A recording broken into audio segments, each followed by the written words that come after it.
Hello my fellow Keyblade wielders and welcome back to another video. I am the Kingdom Key, and as you can already tell by the title, I want to celebrate 4 years of Kingdom Hearts 3's release. Kingdom Hearts 3 released in 2019 for Japan on the 25th of January and on January 29th for the rest of the world. So in this video I am actually going to be going over the things that I liked about the game and disliked about the game. I'm not gonna lie, the pros definitely outweigh the cons for me, and I feel like that's because I didn't have such a high expectation bar for Kingdom Hearts 3. I just enjoyed it thoroughly for what it was and what it is, and still enjoy it today. So I feel like if you don't put high expectations on something, you can't be too disappointed. So I would just like to start this off with saying that I absolutely loved the opening scene. It was absolutely amazing, and the music, I absolutely loved Face My Fears, and of course Don't Think Twice. I absolutely thought that they were great tracks and very well fit this game and the whole story situation with it as well.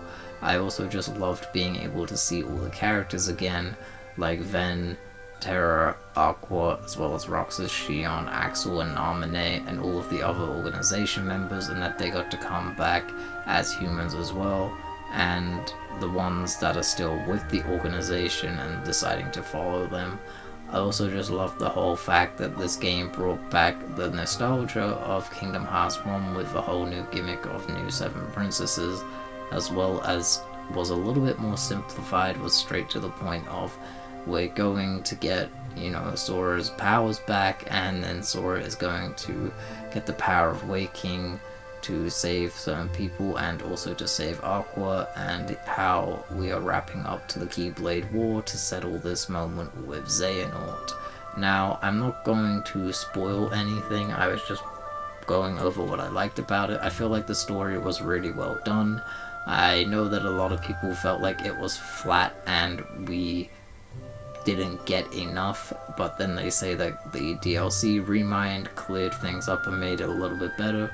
I can understand that point of view and I respect it, but for the base game, I felt like it was good enough, it was simplistic enough for someone, if they hadn't played all of them, to kind of get filled in later on if they go back and be like, okay, this is what I missed. So, being that I actually explained this to a friend of mine, shout out to him, Gothic Churro. I hope you don't mind me using you as an example in this video, bro, but I know you probably won't because you're very chill and laid back. Myself and my friend Phantom Brawler explained to Gothic Churro the story of Kingdom Hearts and everything else, and then he got Kingdom Hearts 3, he downloaded it from me and played it, and he said it was actually one of the few games that he actually enjoyed in 2019, which is quite a big thing from him, and he understood the story and the premise, and I don't know if he's going to go back one day and play it, but it is good that someone who has not played all of the games and just goes off the explanation from his friends was able to enjoy Kingdom Hearts 3 and understand the story. So that's definitely a big pro.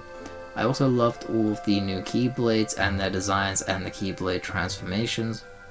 I also loved the fact that we got to use the Shock Lock ability with Sora. Shot Lock ability with Sora as well, because I loved using it for Aqua. I also loved all of the little puns and jokes about being a half pint making a whole pint, and then just like Sora getting bullied in the beginning of the game, how Donald and Goofy are just like pushing him on the floor and everything else. I also just love how they go back and, we save those who have been missing. That was something that I was very looking forward to see, if we were going to actually save Aqua, Ven, and then even bring back Roxas, Xion as well. So I was satisfied with that.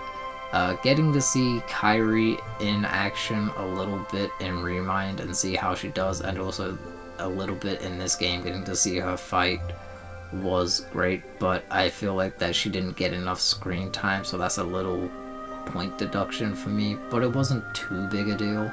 I absolutely loved almost all of the worlds. The only downside for worlds for me is Frozen. I hated that world, and it was even funny that Sora at one point kind of was like, no thank you, because he didn't want to go up the mountain, down the mountain again, because that world was legitimately just up the mountain, down the mountain, up the mountain, down the mountain, in a maze, up the mountain, down the mountain, up the mountain, down the mountain. Build a snowman.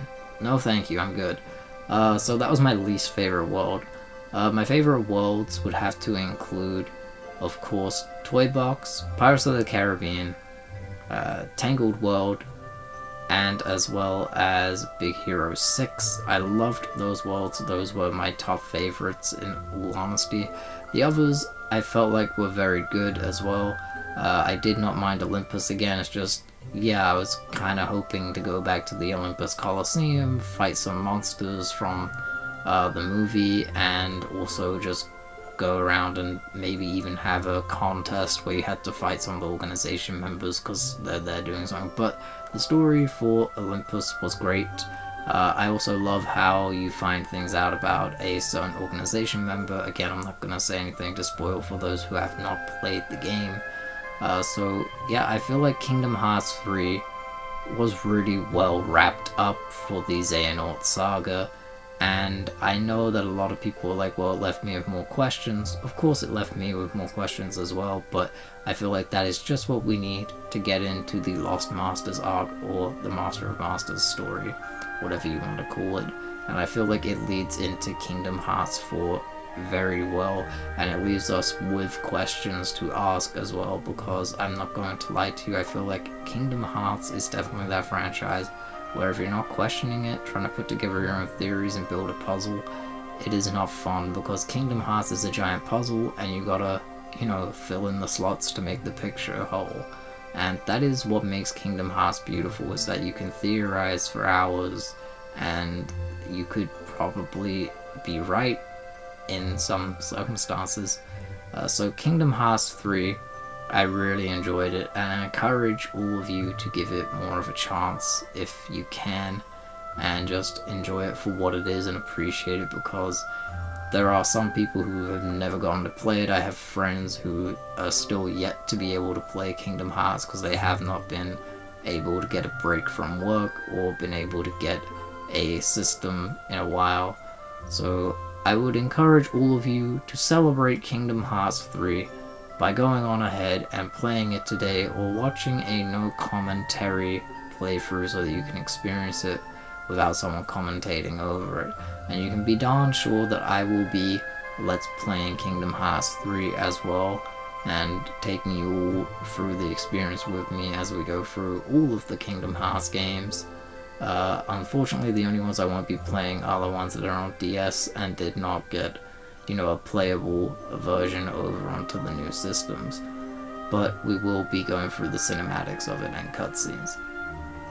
So Kingdom Hearts 3 was definitely my most anticipated game for 2019. And something did happen later on in the year for 2019 that made me very, I don't want to get too personal, but it was something personal that I lost someone extremely close to me, and they knew how much I loved Kingdom Hearts because, you know, they raised me and watched me grow up loving this franchise. And the Kingdom Hearts franchise, if it wasn't for that game and this franchise, this series, I would probably not be as well off as I am being able to read and looking at life in a positive light, because I used to play Kingdom Hearts so much that I would learn to read from it, having to look at certain text bubbles when I had no one around to help me read them. So Kingdom Hearts 3 definitely got me through those tough times later in the year, because I went back and replayed it a whole bunch. It has kind of become a comfort game for me.